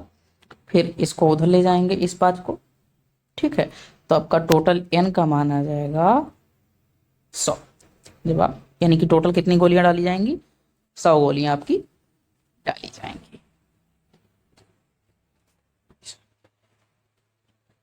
तो यहां पे आपका ये आंसर हो जाएगा। चलिए अब इसका अथवा वाला पोर्शन देख लेते हैं। अथवा पोर्शन में हमारा क्या कह रहा है, देखिए लिखा हुआ, एक गोलाकार कांच के बर्तन की एक बेलन के आकार की गर्दन है। एक गोलाकार कांच का बर्तन है, यहाँ पे देखिए एक गोलाकार कांच का बर्तन है, ये हमने गोलाकार कांच की बर्तन बना दी, और बर्तन की एक बेलन के आकार की गर्दन भी है। इसकी जो गर्दन है बच्चों, वो किस आकार की है, एक बेलन के आकार की है, ठीक है, ये हमने इसकी गर्दन बना दी बेलन के आकार की, ठीक, इतनी बात है। जिसकी लंबाई कितनी है, 8 सेंटीमीटर, इस गर्दन की लंबाई कितनी है, 8 सेंटीमीटर, और व्यास कितना है, 2 सेंटीमीटर। भाई यहाँ से यहाँ तक त्रिज्या होती है, पूरा व्यास कितना हो जाएगा, 2 सेंटीमीटर, व्यास मतलब डी बराबर कितना है, 2 सेंटीमीटर, और इसकी त्रिज्या को हम मान लेते हैं R1, तो R1 बराबर कितना हो जाएगा, 1 सेंटीमीटर। अच्छा अब देखिए, जबकि गोलाकार भाग का व्यास कितना है, 8.5 सेंटीमीटर, यानी कि ये जो गोलाकार भाग है इसका जो व्यास कितना है, इसको हम D2 मान लेते हैं, इसका व्यास कितना है, 8.5 सेंटीमीटर है, तो इसकी त्रिज्या को R2 मान लेते हैं, तो 8.5 बटे 2 सेंटीमीटर हो जाएगा, ठीक। अब इसमें भरे जा सकने वाली पानी की मात्रा मापकर एक बच्चे ने यह ज्ञात किया कि इस बर्तन का आयतन 345 वर्ग सेंटीमीटर है। जांच कीजिए कि उस बच्चे का उत्तर सही है या नहीं है। उपरोक्त मापन आंतरिक है, पाई बराबर आप 3.14 ले सकते हैं, तो इसका हमें आयतन निकालना है, ठीक है। तो पूरे बर्तन का आयतन बताइए क्या हो जाएगा, पूरे बर्तन का आयतन बच्चे ने निकाला था, बर्तन का आयतन पूरे क्या हो जाएगा, देखिए इस गोलाकार भाग का आयतन निकाल लें और इस बेलन का आयतन निकाल लें और दोनों के आयतन को जोड़ दें, तो हमें पूरे भाग का आयतन पता चल जाएगा। भाई अलग अलग निकालना पड़ेगा ना, इस गोले कार आकृतिक बर्तन का आयतन अलग निकाल लेंगे और इस बेलन का आयतन अलग निकाल लेंगे, दोनों को जोड़ देंगे, बराबर गोले का आयतन प्लस बेलन का आयतन।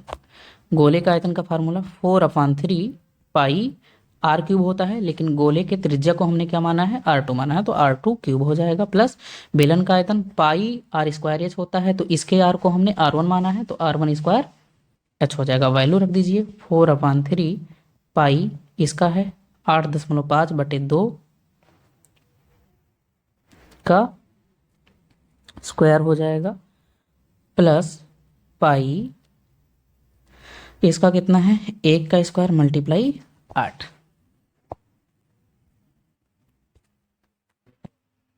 यहाँ पे क्यूब है। चलिए इसको हल करते हैं, तो ये आपका हल होके हो जाएगा। जब इसको आप हल करेंगे तो 110.35 पाई सेंटीमीटर क्यूब।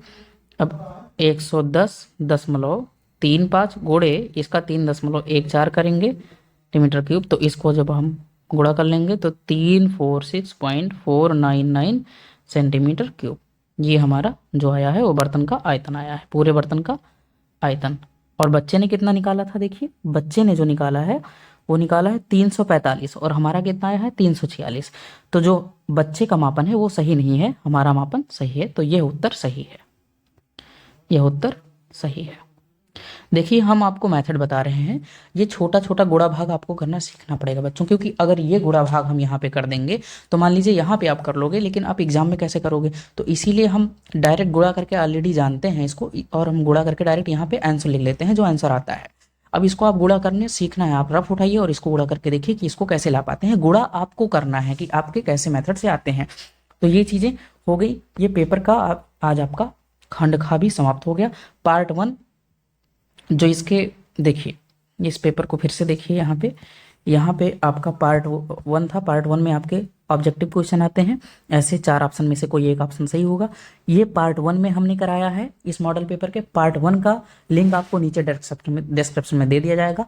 आज हमने इसका सेक्शन भी कराया है, खंडवा कराया है। इसके सारे क्वेश्चन हमने डिटेल में बताने की कोशिश की है। समय के अभाव में हमने जल्दी से जल्दी इसको खत्म करने का प्रयास किया है। ठीक है, आशा है कि सारे क्वेश्चन आपको बहुत अच्छे से समझ में आ गए हों। अगर कोई क्वेश्चन आपको बचता है, नहीं समझ में आता है, तो आप कमेंट बॉक्स में हमसे पूछ सकते हैं। इसी प्रकार से आप पढ़ते रहिए, स्वस्थ रहिए, अच्छे रहिए। अगर हमारी चैनल आपको हेल्प करती है, अच्छी लगती है, तो कृपया इस चैनल को लाइक, शेयर और सब्सक्राइब जरूर कर दें। धन्यवाद।